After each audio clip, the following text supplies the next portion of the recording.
Quando nós invocamos, nós declaramos a nossa insuficiência, a nossa fragilidade e a nossa dependência. Quando nós invocamos, Senhor, nós depositamos a nossa confiança no Senhor. Ó Senhor Jesus, perto o Senhor está de todos aqueles que invocam e que invocam com verdade e com realidade. Senhor, faça do nosso invocar sempre com verdade e com realidade. Ó Senhor Jesus, Senhor, muito obrigado por esse momento. Nos prepara, Senhor, para compartilhar a Tua palavra, que as Suas palavras são espírito e são vida. Senhor, e é ela que realmente nos alimentam, e é ela que é o alimento que realmente vale a pena. Ó Senhor Jesus, Senhor, que toda a vida que está na palavra e no espírito, Senhor, seja distribuído para nós essa manhã. Possamos compartilhar a Sua maravilhosa palavra. Senhor Jesus, aleluia, glória a Deus, amém. Então, irmãos, nesta manhã a gente vai continuar o que a gente tem feito nos últimos domingos, que é revisar, ruminar e compartilhar o encargo do Senhor nos últimos dias. Hoje eu estava preparado para compartilhar em pé, mas também sem microfone e sem estar aqui na frente. Os irmãos acharam melhor porque está gravando e depois, se a pessoa quiser revisar também, né, vai para o canal do YouTube, que é uma ferramenta que o senhor tem usado, né, mais especificamente, com mais intensidade nos últimos 2 anos, né, pós-pandemia. É uma ferramenta maravilhosa, né? É o Evangelho do Reino sendo pregado a todas as nações e sendo dado testemunho aos 4 cantos da terra, né? Por meio desse canal, que é o Instituto Vida para Todos, que é um portal que os irmãos denominaram o portal e o canal de comunicação da obra de Deus na terra. Então, é uma ferramenta que a gente está podendo usar a nosso favor. Então, eu pretendo não gastar muito tempo, porque eu quero compartilhar basicamente 2 pontos, que foi sobre a mensagem de ontem e que tem uma relação com o que Pedro tem falado de Provérbios capítulo 31, da mulher virtuosa. Ontem nós desfrutamos do Senhor com o Salmo 132, que os irmãos fizeram um cântico, que é aquela promessa de Davi e o juramento, né? Davi, ele jurou para Deus não dar descanso às suas pálpebras, nem subir ao leito dele, né, enquanto não tivesse um lar para Deus. A base desse hino está no Salmo 132, que diz assim, olha, Salmo 132, versículos de 1 a 5, diz assim, olha, os irmãos encontraram? Quem encontrou diz amém. Quem está procurando diz misericórdia. Amém. Aleluia. Salmo 132, versículo de 1 a 5, diz assim, ó: Lembra-te, Senhor, a favor de Davi, de todas as suas provações, de como jurou ao Senhor e fez votos ao poderoso de Jacó. Não entrarei na tenda em que moro, nem subirei ao leito em que repouso. Não darei sono aos meus olhos, nem repouso às minhas pálpebras, até que eu encontre lugar para o Senhor, morada para o poderoso de Jacó. Aleluia. Como que Davi estava comprometido com os interesses do alto, né?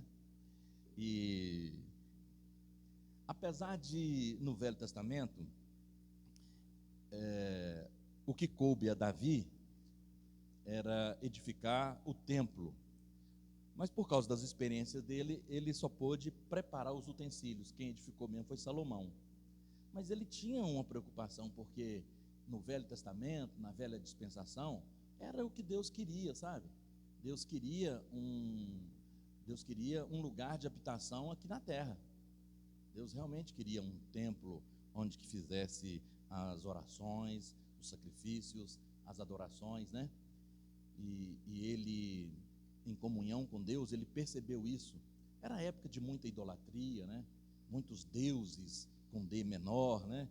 E eles erigiam altares em todo lugar e templo em adoração a esses deuses.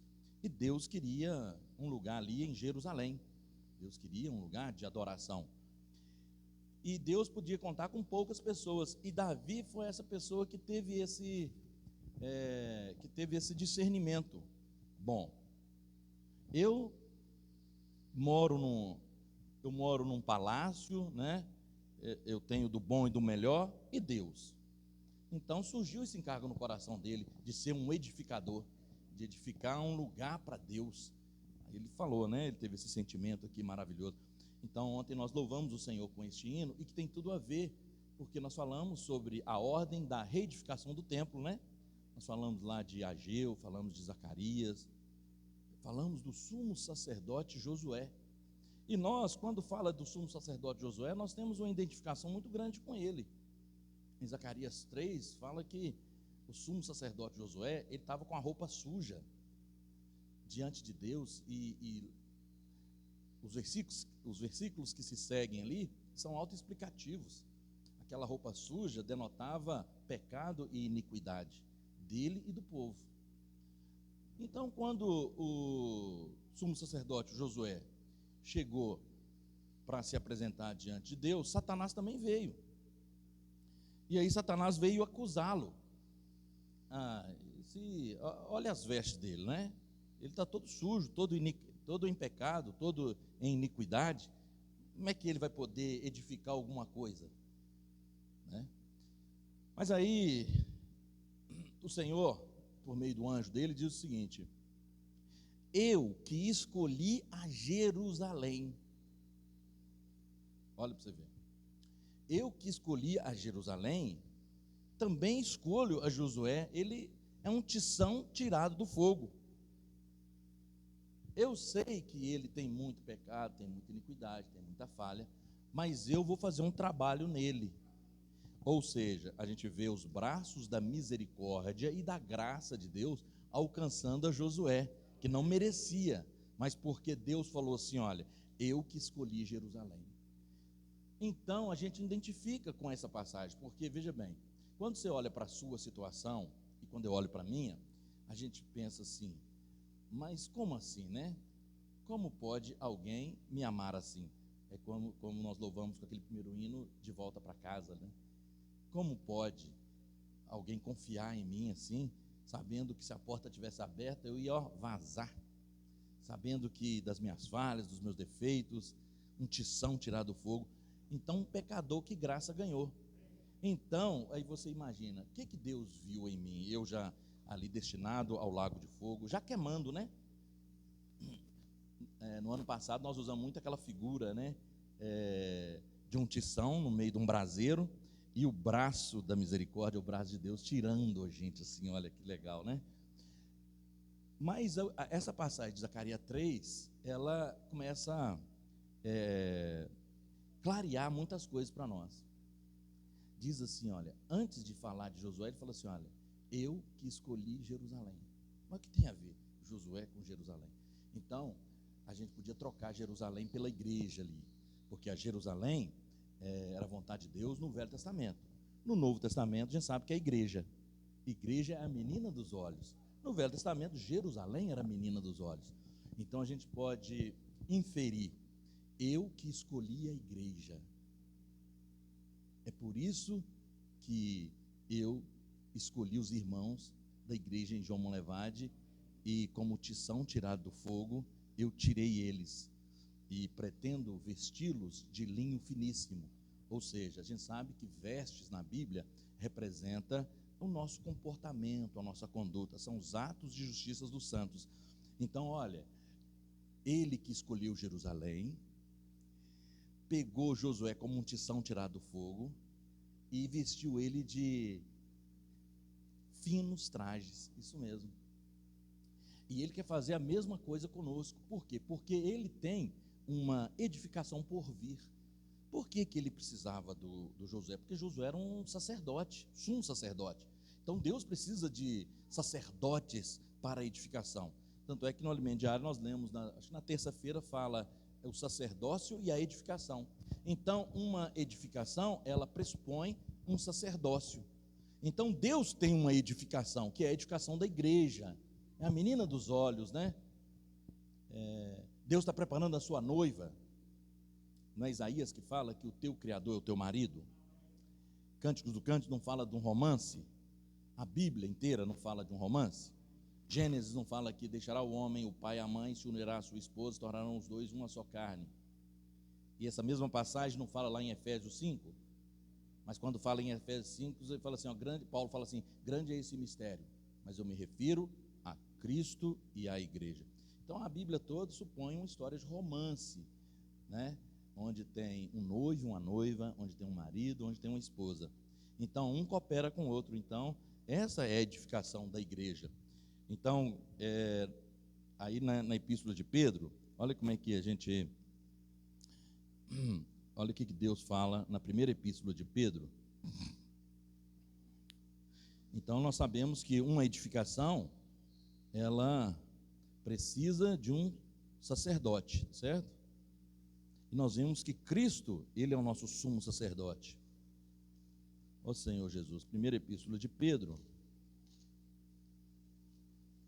Primeira epístola de Pedro, no capítulo 2, no versículo 9, diz assim, olha: vós, porém, sois raça eleita, sacerdócio real, nação santa, povo de propriedade exclusiva de Deus, a fim de proclamardes as virtudes daqueles que vos chamou das trevas para a sua maravilhosa luz. Aí no 10, vós sim que antes não éreis povo, vós sim que antes éreis tições tirados do fogo, mas agora sois povo de Deus. Não tinhais alcançado misericórdia, mas agora alcançastes misericórdia. Olha que maravilha, irmãos. Vós que antes éreis tições tirados do fogo, mas o braço da misericórdia nos alcançou e nos fez agora pedras preciosas, raça eleita, sacerdócio real, nação santa, povo de propriedade exclusiva de Deus. Aí ele fala que agora nós somos pedras que vivem. Por quê? Porque uma edificação denota também pedra, uma construção denota tijolo, denota material para a construção, e o material dessa construção não são cimento, tijolos, tinta, piso, argamassa, os materiais são pedras vivas. Ó Senhor Jesus, olha o que fala aqui no capítulo 2 mesmo, versículo 5, também vós mesmos como pedras que vivem, sois edificado casa espiritual. Então essa passagem de Pedro, irmão, Pedro foi assim grandemente iluminado ao falar do sacerdócio e da edificação. Então ele fala que nós somos pedras que vivem e nós somos edificados casa espiritual. Davi falou que não vou dar descanso aos meus olhos, às minhas pálpebras, não vou subir no meu leito até eu achar uma casa para Deus, morada para Deus. E agora está falando que aqui, Pedro, também vós mesmos, como pedras que vivem, sois edificados, casa espiritual. Então agora, olha como que é muito mais nobre. Ao invés de você construir um espaço físico para Deus, você é essa casa que está sendo edificada para a morada de Deus no Espírito. Também vós mesmos, como pedras que vivem, sois edificados, casas espirituais, para ser sacerdócio santo. E aí ele já fala que eu sou a casa e eu também sou o sacerdote. Aleluia! Quem aqui é sacerdote? Levanta a mão. Pode levantar a mão, irmão, que você é mesmo. Vós sois raça eleita, sacerdócio real, nação santa, povo de propriedade exclusiva. Ou seja, você não é nenhum terreno baldio, você não é nenhuma peça ordinária, você é extraordinário. Você é extraordinário. Você é povo de propriedade exclusiva de Deus. Ó Senhor Jesus. Por quê? Porque nós pertencemos a Ele por direito de propriedade. Ele comprou, irmãos, Ele comprou, não foi com prata nem ouro, foi com seu precioso sangue. Ó Senhor Jesus. E com um objetivo bem claro, para proclamar. Olha, você é pedra viva, você é sacerdócio, você é casa de Deus agora, com um objetivo bem definido, para você anunciar as virtudes daquele que te chamou das trevas para a sua maravilhosa luz. É isso que fala o versículo aqui. Olha, a fim de proclamar as virtudes daquele que vos chamou das trevas para a sua maravilhosa luz. Aleluia, que edificação maravilhosa, né? Então Ageu e Zacarias falam de edificação, Zacarias fala ali do sumo sacerdócio, do chamamento de Josué, que não era uma pessoa adequada. Nós também não somos adequados, mas é a misericórdia de Deus que está nos preparando para ser essa casa, para dar esse descanso para Deus. Irmãos, e casa denota realmente descanso, né? Liberdade, descanso, paz. Assim, um exemplo bem rasteiro: você viaja, você vai para alguns lugares bonitos, você tem momentos, mas chega uma hora que bate aquela saudade da casa da gente, não é? Por quê? Porque casa é um lugar ali que você confia, você tem um descanso, é o seu habitat. E Deus também quer isso. Ele quer um lugar de descanso, Ele quer um lugar de satisfação, Ele quer um lugar onde Ele possa confiar. E esse lugar é o seu coração, é o meu coração. E nós estamos sendo edificados, essa casa, essa morada, esse lugar que Deus vai sentir satisfação. Lembram da história da figueira que Jesus ele passou ali no seu ministério terreno, nos evangelhos, e ele viu uma figueira que não tinha fruto. Na verdade, Jesus ele queria se satisfazer uma necessidade ali. E como a figueira não tinha fruto, ele amaldiçoou a figueira. Então, nós precisamos ser pessoas que Deus olha para nós assim, e Deus tem muita coisa para fazer, irmãos, né? Principalmente para tratar com as hostes espirituais do mal. Ó Senhor Jesus, a palavra fala que Ele trabalha e trabalha o tempo inteiro. Então, às vezes, Ele precisa de um descanso, um lenitivo, precisa de se satisfazer. Aí Ele olha para um grupo de pessoas, né? Se você está ali invocando o nome do Senhor, às vezes vencendo e eles, pois, os venceram por causa do sangue do Cordeiro e da palavra, do testemunho que deram, mesmo em face da morte, não amaram a própria vida. Então, se você é aquele cristão que peca, mas arrepende, né? Busca a presença do Senhor, invoca, desabafa, busca ter comunhão com Ele, ele vai se sentir satisfeito ali com você, ele vai sentir prazer. Então, nós somos essas pessoas, precisamos ser os lenitivos, né? Damos um pouco de descanso ao Senhor ao chegar à nossa presença. Então, no versículo 5 do capítulo 2, diz assim: ó, também vós mesmos, como pedras que vivem, sois edificados casa espiritual para ser de sacerdócio santo, a fim de oferecer sacrifícios espirituais agradáveis a Deus, por intermédio de Jesus Cristo. Ó Senhor Jesus. Olha o que diz no versículo 7, aleluia, não, no versículo 6, pois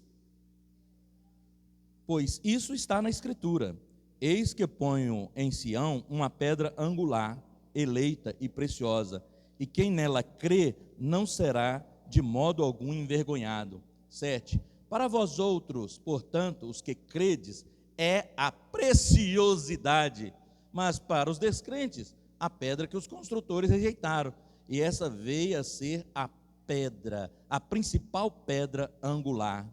Aleluia! Cristo é essa pedra, principal pedra angular. E aí em Ageu e Zacarias fala que tinha uma pedra, e ele mesmo lapidaria, Deus mesmo lapidaria essa pedra, e essa pedra tinha 7 olhos. Então ontem, juntando com a mensagem de ontem, né, nós vimos que vozes, trovões e relâmpagos. E aí fala de pedra. Pedra denota a edificação.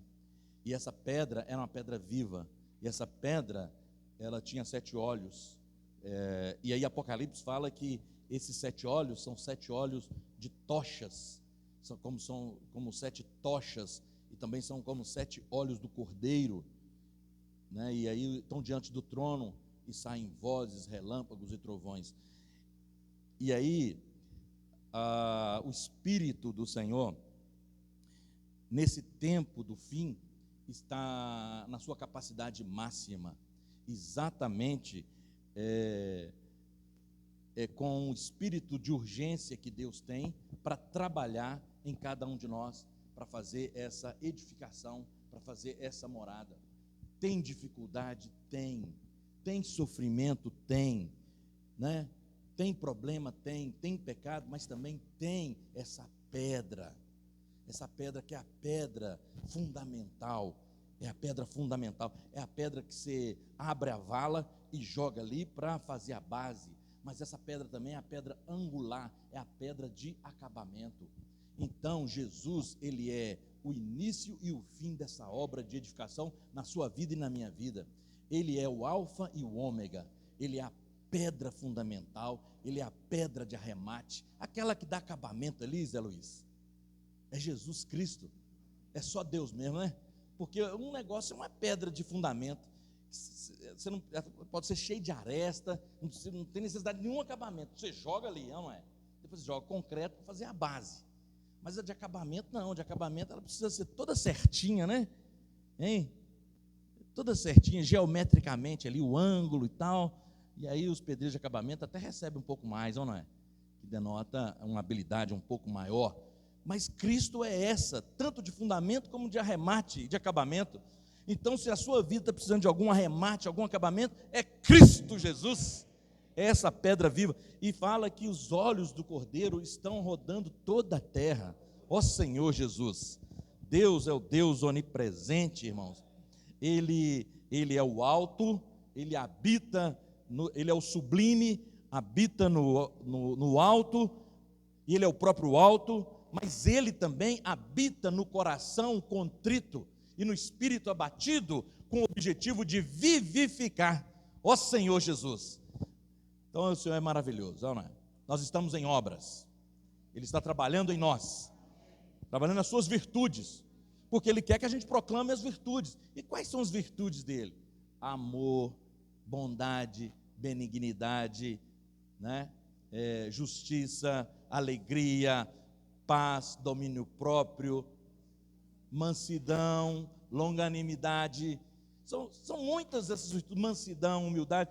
Essas virtudes, irmãos, que nós humanamente, pedras brutas, não temos, mas Jesus está trabalhando. Então, quando ele olha para você que invoca, para você que ora, para você que volta ao Senhor, então ele se regozija. Ó Senhor Jesus, que tal, hein? Essa semana nós orarmos um pouco mais, invocarmos um pouco mais, abordar as pessoas como posso orar por você um pouco mais, ser esse vaso de bênção. Então, assim, nós teremos o encargo de Davi, não descansar enquanto ele não tiver um lar, enquanto ele não tiver prazer em realmente estar conosco e vivendo conosco. Mas o Senhor é maravilhoso, está nos preparando para a gente chegar nesse nível, certo? Então, irmãos, aí você tem lá em Apocalipse, né, que fala que o Espírito, ele está 7 vezes intensificado na sua capacidade máxima. Aí fala de vozes, trovões, relâmpago, está falando da energia de Deus. Deus é fogo, fogo consumidor. E esse fogo é para exatamente, primeiro, nos iluminar, né? Vai alta noite, né? Então, vai se intensificando a iniquidade. Mateus 24 fala isso, né? Por se aumentar a iniquidade, o amor de quase todos se esfriará, né? Mas nós não precisamos estar nessa estatística. Nós queremos estar no outro grupo, de não esfriar. E para isso, Deus, Ele provê todos os recursos. Então, essa capacidade máxima do Espírito é exatamente para que eu e você não venhamos a esfriar. Então, eu preciso tomar posse, sabe? Tomar posse. Aí o irmão Pedro tem falado da gente viver numa outra dimensão, não é? Sair um pouco do pântano ou das questões terrenas. Senhor Jesus, viver numa outra dimensão, porque vivendo numa outra dimensão, nós estaremos acima dessas coisas, e esse espírito intensificado é exatamente para nos aquecer, nesse tempo, para não esfriarmos, para não desanimarmos. Esse espírito intensificado é para nos iluminar o caminho que devemos andar, nos dá sabedoria. Esse espírito intensificado, com essas 7 tochas, com esse fogo santo, que Deus é santo, é também para queimar as impurezas que ainda está em nós, não é? Que Deus é santo, não importa que seus filhos também sejam santos. Então, é tomar posse disso. Há 2 anos atrás, nós falávamos de...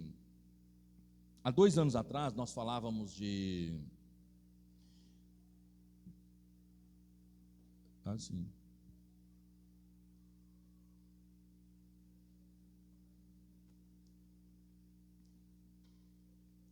Há 2 anos atrás, nós falávamos de uma outra dimensão. E quando nós explicávamos essa outra dimensão, é para nós entrarmos na questão da fé. Porque o mundo físico, ele é entendido pelo comprimento, pela largura e pela altura. Ou seja, nós compreendemos o mundo físico, o espaço, pelo seu comprimento, pela sua largura e pela sua altura. Isso é o que os nossos olhos veem, e que muitas pessoas falam que isso é 3D, 3 dimensões. Quando você olha só no horizonte, você só tem uma visão. Quando você vai para o alto e consegue ver em perspectiva, você consegue ver, por exemplo, um comprimento, uma largura e uma altura. Você consegue identificar melhor um espaço. Aí quando o Pedro falava muito de entrar no portal da fé, ele estava dizendo que a gente precisava fugir do 3D, que essas 3 dimensões, comprimento, largura e altura. Ele dizia, nós precisamos de uma outra dimensão. Algumas pessoas já falam da 4ª dimensão, que é o tempo, quando você adiciona o tempo. Mas aí nós aprendemos que nós tínhamos uma outra dimensão, além de comprimento, altura e largura, somada ao tempo, nós tínhamos a fé. A fé é o portal para você alcançar o invisível, aquilo que você não está vendo. Ó Senhor Jesus, essa fé, irmãos, nos leva realmente a buscar as coisas do alto, as coisas de Deus. Não sei se os irmãos vão conseguir absorver o que eu estou querendo passar, mas tudo que você vive, coisas boas ou ruins, estão dentro dessa perspectiva de comprimento, largura, altura e tempo. Tudo. Doenças, pecados, problemas, dificuldades, tudo está dentro dessa perspectiva. Mas quando você busca uma outra dimensão, que é do alto, você consegue vencer as coisas da terra. Então, tempo, espaço, dificuldades, fraquezas, tudo está nessa esfera. Então existe uma outra esfera que é superior a isso. ela é superior e mais forte que a esfera espiritual. Então, por isso a insistência do nosso irmão Pedro em dizer que nós somos do alto, que nós precisamos buscar o alto, pensar nas coisas do alto, buscar as coisas do alto, onde Cristo vive e está assentado. Porque ele falou: se eu viver nessa perspectiva terrena, eu serei um alvo fácil do inimigo. Mas quando a gente busca, e a gente consegue buscar essas coisas do alto, aí eu te falo: mas como assim? Eu sou físico, sou material e estou nessa perspectiva. Mas não se esqueça que você tem algo do alto. Não se esqueça que você tem o Espírito que foi colocado dentro de você, que é de outra esfera. Lembra de Eclesiastes 3:11? Que Deus ele colocou a eternidade no homem, e além dele ter colocado a eternidade em nós, que é o espírito humano, o nosso espírito humano já foi mesclado ao Espírito de Deus, e nós temos toda a autoridade que foi dada a Jesus. Lembra lá em Mateus 16, que fala que as portas do inferno não prevalecerão contra a igreja. O que nós ligarmos na terra terá sido ligado nos céus, o que nós desligarmos na terra terá sido desligado. Toda a autoridade foi dada a nós. Então essa autoridade é do alto. Ó Senhor Jesus, então o Senhor está nos motivando a exercitar mais o nosso espírito, porque quando você exercita o seu espírito, você faz uma conexão direta com o alto, com o sublime, com o todo-poderoso, e aí essas coisas, dessas perspectivas terrenas, não vai nos alcançar, esse desânimo, a frieza, basta nós exercitarmos nosso espírito, ó Senhor Jesus. E aí o Senhor vai estar trabalhando essa edificação maravilhosa. E essa edificação, ela fala de pedra, nós somos pedras vivas. Essa edificação fala de sacerdotes, fala de reis, e o texto de 1ª Epístola de Pedro fala que nós somos sacerdotes reais. Ó Senhor Jesus, sacerdócio real, povo de propriedade exclusiva de Deus. Mas essa edificação tem um elemento muito importante também, que é a casa. E quando você fala de casa, você lembra das irmãs. Quem é responsável, por exemplo, pela organização de uma casa? O marido também, ele pode ajudar, mas responsável mesmo é as irmãs. Quando o marido não atrapalha, né, Lalia? Já está de bom tamanho, né? Quando não atrapalha esse trabalho, já está de bom tamanho. E aí, eu quero ler com vocês Provérbios, porque nós falamos de edificação, nós falamos de ter uma casa, e essa casa está sendo preparada, e o papel da irmã é fundamental na harmonia dessa casa. Aí a gente lê, por exemplo, Provérbios 31. Senhor Jesus, amém. Provérbios 31. Isso, a mulher virtuosa. Essa mulher virtuosa, será que existe mesmo?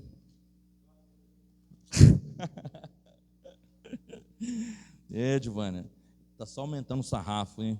Aumentando a responsabilidade. Ó Senhor Jesus. Nilton falou que achou essa mulher virtuosa.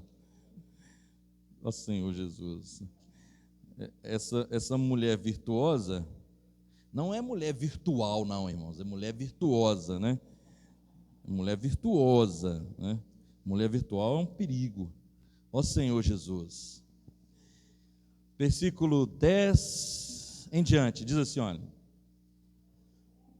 Irmãos, eu vou ler esses versículos, e aí já vou terminar a mensagem para os irmãos compartilharem, tá certo? Essa mulher, ela denota a igreja. Deus quer uma mulher para ele confiar nela e fazer dessa casa onde ele vai ter descanso. E graças a Deus, olha que privilégio, cada irmão aqui é parte dessa mulher virtuosa. Ó Senhor Jesus. A mulher, versículo 10, a mulher virtuosa, quem a achará? O seu valor muito excede ao de finas joias. O coração do seu marido confia nela, e não haverá falta de ganho. Ela lhe faz bem e não mal, todos os dias da sua vida. Busca lã e linho, e de bom agrado trabalha com as mãos. É como o navio mercante, de longe traz o seu pão. É ainda noite, e já se levanta, e dá mantimento à sua casa, e a tarefa à sua serva. Olha, irmãos, é ainda noite, dá mantimento. Ontem, alguns irmãos, com uma mulher virtuosa, ainda era de manhã, saíram para dar alimento, ó Senhor Jesus, dar mantimento à sua casa. Examina uma propriedade, olha, ela é empreendedora, examina uma propriedade e adquire-a, planta uma vinha com as rendas do seu trabalho, cinge os lombos de força e fortalece os braços. Ela percebe que o seu ganho é bom, a sua lâmpada não se apaga de noite, a sua lâmpada não se apaga no tempo do fim. Então, a igreja, ela tem uma pedra viva, que tem, essa pedra tem 7 olhos, esses olhos como 7 tochas, então ela pode ficar sempre acesa, porque mesmo em tempo de trevas, ela não se apaga. Jesus é o Senhor. Irmãos, podem compartilhar. Amém.